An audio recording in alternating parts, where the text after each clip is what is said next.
it's cool. Right. But I was asked to ask you these questions. Okay. And, you know, don't shoot the messenger. But this is the Blend Show. Yeah, let's get it. Let's get it. So I'm going to start prefacing by this because somebody called me Saturday talking about how great the show was. And he was really breaking some stuff down. He said, you know, every 10 years, this happens in go-go. In the 70s, Curtis Blow comes with Trouble Funk. They do rap go-go records. He makes it. They back here chilling. Herbie Lordberg comes, do My Mic Sounds Nice with Salt and Pepper. EU Shake Your Thing. Everything happens. They do stuff with EU. EU's back here. They're millionaires. Rich Harrison, who played in Progression, comes down, takes all the stuff, blase. He get it. They be left here. He said, you know, the sad thing about what he thinks about UCB, he said, you know, the sad thing about all they've done, somehow they're still around here and not where they at. And the person said, you know, E, the sad thing about all this is go-go is in no better position than it was when the other things happened. Right. Nobody still owns no studios. There's one or two people who are millionaires off it, and the people who create it and make the stuff happen and keep the culture down are like, you know, still in like a real meager, we got to pull up our bootstrap situation. Right. Last comment I want to say is this. I was with Donnie and DJ Friday. If everybody don't know, the Uprising Muffins on Knife and U Street is opening Tuesday, which is DJ and Donnie's muffin store right on U Street, Howard U Street. Go to please show them some love. DJ and Donnie, we were talking, and Joe Madison was there. We know who Joe Madison is. Yes, we do. Because of Ignatius Mason, WL. Right. So they asked me, they were all talking about how much they love the Royals Go-Go remix that 95.5 is playing. Right. They were talking about they loved it. It was great. Then they asked me, what do you think about it?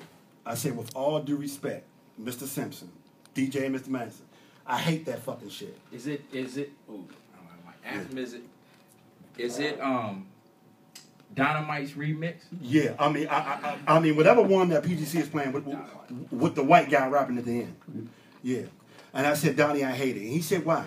I said, you know, I'm tired of people, everybody else benefiting off the music, the culture of go-go, except the people who keeping it going. I'm tired of people who make the culture, keep it going, and somebody else get benefited. So at this point, I think with you, the situation you said that is, you guys are still young enough in the know to actually be on both worlds, out there, and then back here in D.C. So my question would be this. This is one of the questions I was told to ask. I was asked to ask you. What is the situation now with UCB and Wale, and what do you think the future holds? I mean, do you think it's going to be a really collaborative effort, or could this be another situation, in your opinion? And I hate to ask you these questions.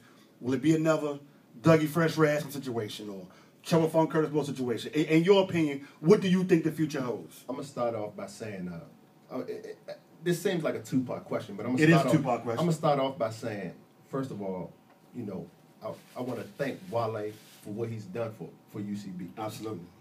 And secondly, you know, those bands previously, and no knock on them, they've done a wonderful job. But it's nobody that made it as far into the industry as we have. What I mean by into, I'm talking about inner workings.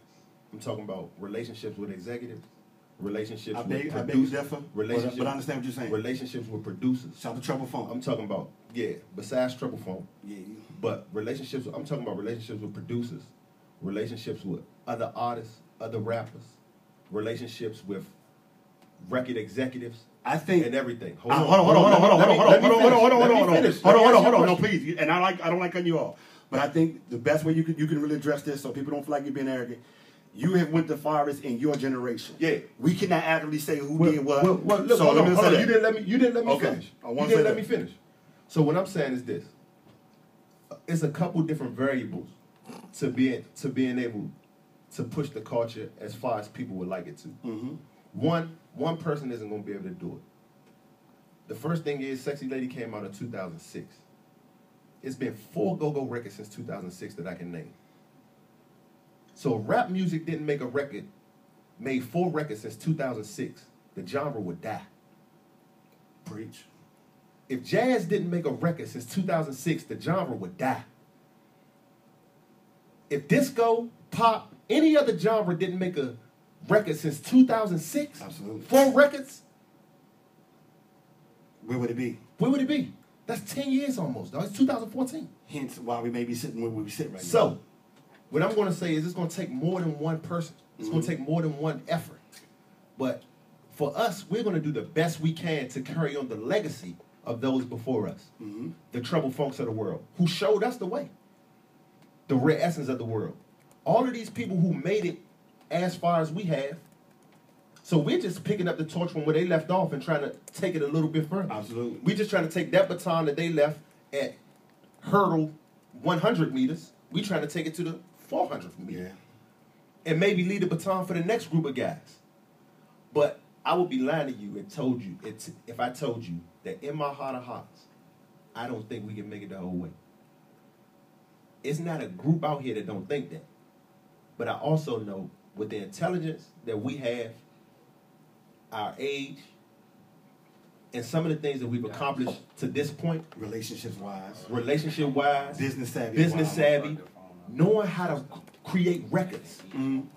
Because it's a lot of groups that don't know how to create records. Exactly. So knowing how to create records and recognizing when one is good enough to take it over the hump. Let me ask you a question. Do you think Wale has helped you? Do you feel like it was an equal exchange between what was done, you guys back on Wale up? Do you feel like it's been an equal exchange and it's been reciprocated? They help going back and forth. I feel like Don't shoot the messenger. I feel like it's been an equal exchange. Uncalled For UCB has had some negative stigma previous to the Wale attachment. We've had some negative connotations come from some of the things we've done in the past, some of our younger days.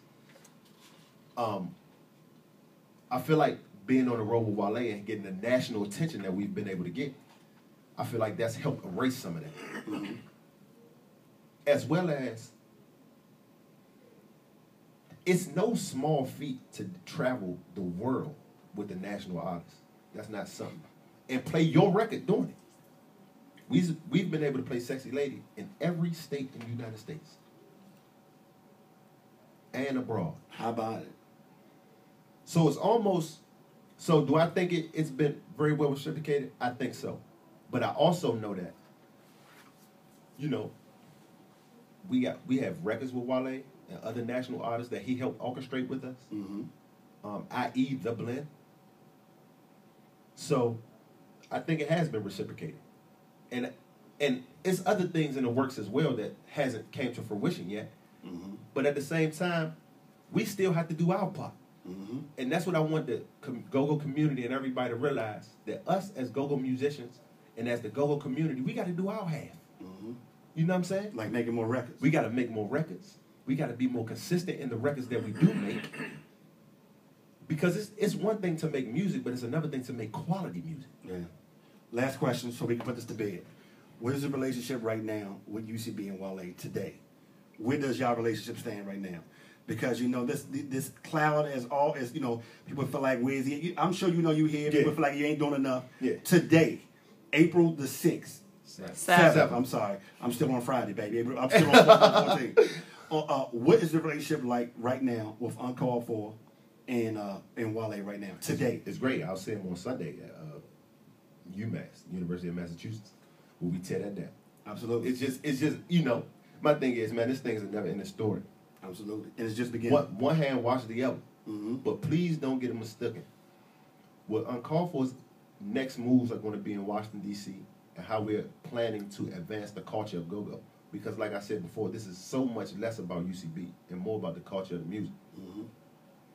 What we planning to do and how we're planning to continue to elevate the culture and piggyback off of what we've done on Friday, is the biggest thing. Yeah, because I'm talking about, we've had videos on MTV before. We've had records spent before in all other markets. But the biggest thing that we plan to do is advance our culture and try to continue to make great quality. The most epic decisions we can make. Absolutely. Because if you can recreate the Howard Theater 5 times, 10 times, 12 times. If you can do these things, then you're onto something. yeah. It's not just doing it once is great, but doing it twice, 3, 4, 5 Gotcha. times. Okay, so because before we say this caller, I wanted to be noted. I asked them the hard questions. So nobody say we let